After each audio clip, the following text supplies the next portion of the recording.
boleh tak saya nak tahu pendapatan Azim?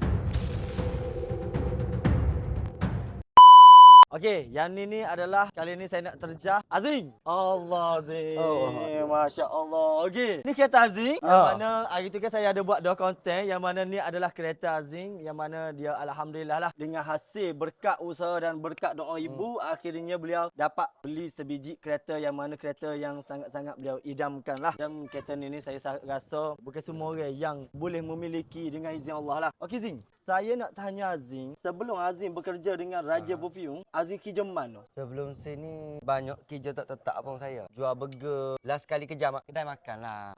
Sebelum ni kerja kedai makan? Kedai makan. Oh. Lepas tu pinggir ambil order gitu. Okey, jadi masuk dekat Raja Perfume ni, first Azim kerja dekat Raja Perfume ni sebab ni adalah satu pencapaian. Azim, saya nak tahu juga pendapatan Azim kan. First Azim kerja dengan Raja Perfume ni memang Azim bahagian content creator dah ke ataupun bahagian live dah ke apa tu? Saya masuk tu walk-in. Layan customer dekat walk-in. Ya, betul. Okey, layan customer dekat walk-in, lepas tu Barulah bos gerak masuk dalam tim video. Tapi masa tu memang minat tu ada tapi tak ada bakat langsung. Kosong lah. Masa bukan mari hok pro lah. Ya.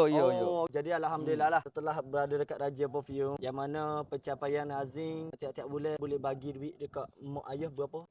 Alhamdulillah lah boleh buat 2000 gitu. 2000 sebulan. 2000 sebulan. Allah, 2000 sebulan guys. Kereta Azim berapa sebulan? Yang ni dalam 1300. 1300. 1300. Okey Zim, Ya. boleh tak saya nak tahu pendapatan Azim